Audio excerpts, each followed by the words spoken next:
C'est l'histoire d'un homme nommé Park Kang, un acteur célèbre en pleine ascension. Park Kang atteignait alors le sommet de sa carrière, au point que sa mère pouvait acheter tout ce qu'elle voulait partout dans le monde. Il avait réussi à la fois sa fortune et sa carrière, ce qui le rendait vanteur de sa richesse. Kang vit dans un appartement de luxe, un très cher. Partout où il va, il est toujours accompagné de son manager nommé Jo-yoon. À l'époque, Jo-yoon était aussi acteur, mais comme il n'obtenait pas de bons rôles, il a finalement décidé d'arrêter de jouer et est devenu le manager de Kang pour gagner sa vie. Il était chargé de gérer les affaires et l'emploi du temps de Kang. Une nuit, Kang a assisté à un événement pour les cinéastes où il a été récompensé comme meilleur acteur masculin. Sur scène, Kang a prononcé un discours, disant qu'il ne s'attendait pas à pouvoir en arriver là depuis qu'il avait commencé sa carrière d'acteur, sachant qu'il avait commencé avec presque rien et venait d'un endroit reculé. Dans un autre endroit, une fille nommée Soo Ha-yeon a regardé Park Kang recevoir un prix à la télévision. Soo Ha-yeon était l'ex de Kang quand il était pauvre. Elle venait de rentrer de New York pour ouvrir son exposition d'art à Séoul. Cette nuit-là, la veille de Noël, le 24 décembre, Jo-yoon était sur le point de rentrer chez lui pour passer du temps avec sa famille, mais Kang lui a demandé de rester et de l'accompagner dans un bar, le même bar où il avait l'habitude de boire beaucoup avant de devenir un acteur célèbre. Là, ils ont discuté en se remémorant leur passé. Jo-yoon et Kang avaient en fait auditionné ensemble pour un rôle à l'époque jusqu'à atteindre la finale. De manière inattendue, la déesse de la fortune était du côté de Kang, car il a réussi à gagner l'audition et est devenu un acteur célèbre, tandis que Jo-yoon a arrêté de jouer et est ensuite devenu le manager de Kang. Jo-yoon se souvenait que si Kang n'avait pas réussi l'audition, il aurait peut-être eu une famille, avec Soo Ha-yeon, et vécu heureux. En entendant cela, Kang s'est souvenu comment il avait largué Soo Ha-yeon dans ce bar il y a 10 ans, ce qui les avait séparés. Kang poursuit sa carrière d'acteur tandis que Soo Ha-yeon part à New York pour approfondir ses connaissances artistiques. Quand ils ont quitté le bar, Kang voulait toujours que Jo-yoon l'accompagne pour boire dans un autre bar, mais comme c'était la veille de Noël, Jo-yoon voulait être avec sa famille à la maison, alors il a dit à Kang de prendre un taxi et de rentrer seul. Dans le taxi, Kang, ivre, a discuté avec le chauffeur.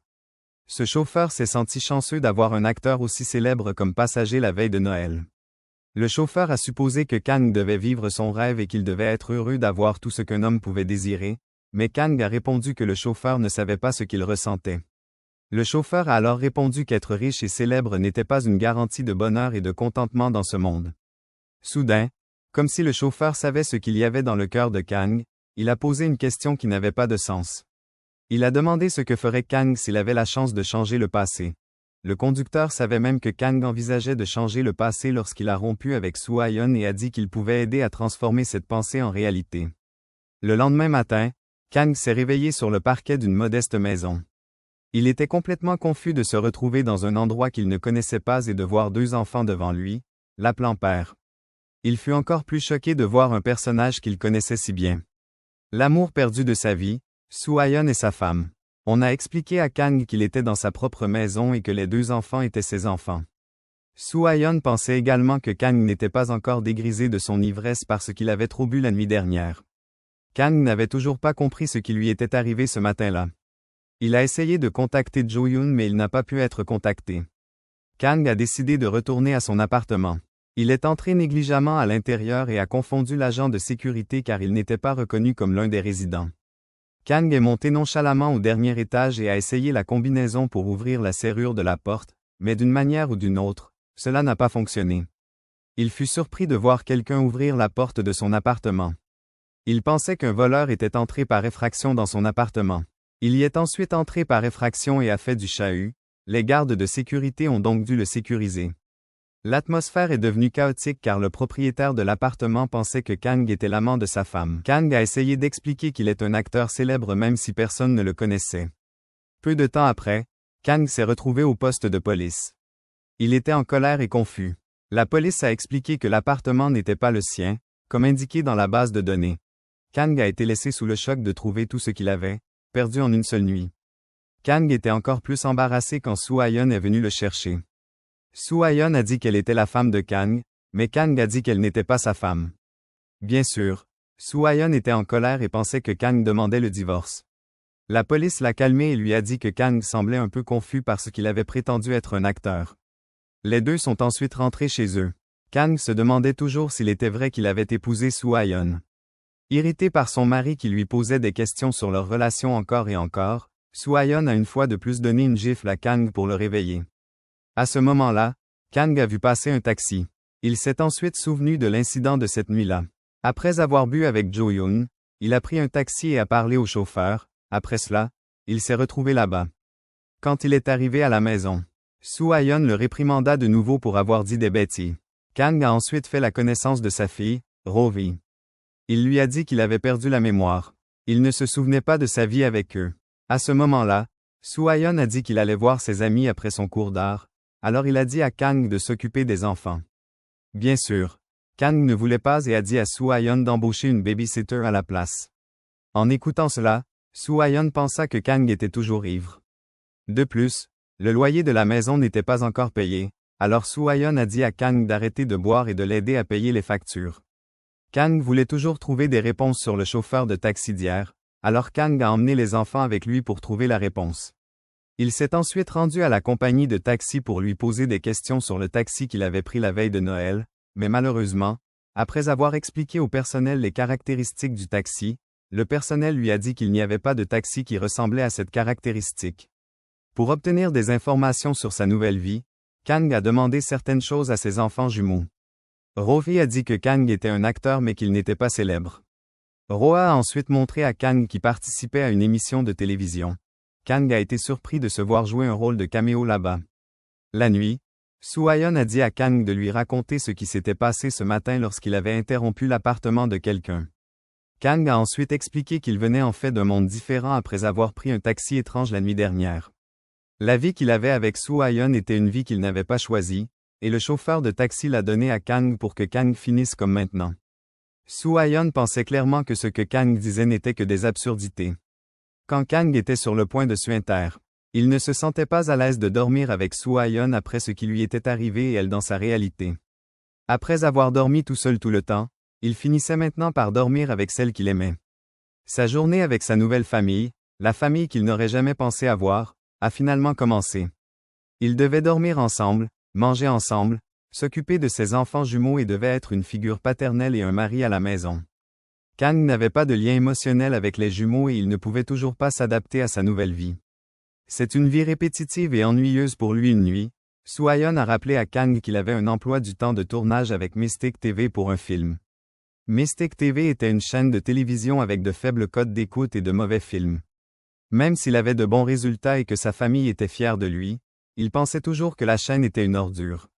À ce moment-là, son ami Wovi l'a appelé et lui a demandé de l'aider à promouvoir sa performance théâtrale. Il s'est avéré qu'en plus d'être à la télévision, Kang dans cette vie gagnait également de l'argent grâce au spectacle de théâtre. Lorsqu'ils se sont finalement rencontrés, Kang a demandé à Wovi pourquoi il ne pouvait pas contacter Jo-yoon. Wovi a dit que Jo-yoon était actuellement en promotion pour son tout nouveau film. Après vérification, il s'est avéré que Jo-yoon, qui était son manager dans sa réalité, était un acteur célèbre dans cette réalité. Kang a alors réalisé que sa carrière avait été échangée avec celle de Jo-yoon. Un jour, Kang a tenté de se rendre au bureau de l'agence où Jo-yoon travaillait en forçant le passage. Il est monté à l'étage et a finalement réussi à rencontrer Jo-yoon, qui le reconnaissait toujours. Il a ensuite invité Kang à manger ensemble. Au cours de la conversation, Kang a appris que Jo-yoon avait pu devenir acteur parce que Kang s'était retiré lors de l'audition finale pour courir après Soo-Ayeon à l'aéroport. C'est pourquoi Jo-yoon était apparu et était devenu un acteur dans cette réalité. Après avoir déjeuné avec Jo-yoon, Kang est allé retrouver Soo-Ayeon dans sa galerie. D'après les paroles de Jo-yoon, Kang a su qu'il avait délibérément manqué l'audition pour courir après Soo-Ayeon, contrairement à la réalité d'où il venait où Kang avait plutôt décidé de rompre avec Soo-Ayeon pour poursuivre sa carrière. Depuis lors, son traitement envers Soo-Ayeon avait changé. Kang a demandé ce qui se serait passé si Soo-Ayeon était allée à New York 10 ans plus tôt, mais Soo-Ayeon a dit qu'elle préférait sa vie actuelle avec Kang et leurs jumeaux. En bref, une nuit, Wovi et Kang ont donné leur représentation théâtrale. Jo-yoon, présent ce soir-là, s'est endormi car il était fatigué de regarder le spectacle. Après cela, tous ont été invités à dîner par Jo-yoon. Jo-yoon semblait intéressé par Wovi, qui dans son autre vie s'aimait en fait. Jo-yoon a même laissé ses cartes de crédit pour qu'il les utilise afin de payer ce qu'il mangeait autant qu'il le voulait. Chez Kang, Il faisait la fête avec Soo Ha-yeon et ses amis avec la nourriture qu'il avait rapportée du restaurant plus tôt. Bien que Kang soit un acteur peu connu, il est assez populaire auprès des dames du quartier. Le lendemain matin, leur maison a reçu la visite de la mère de Kang, qui dans cette réalité était assez différente de la mère dans sa réalité.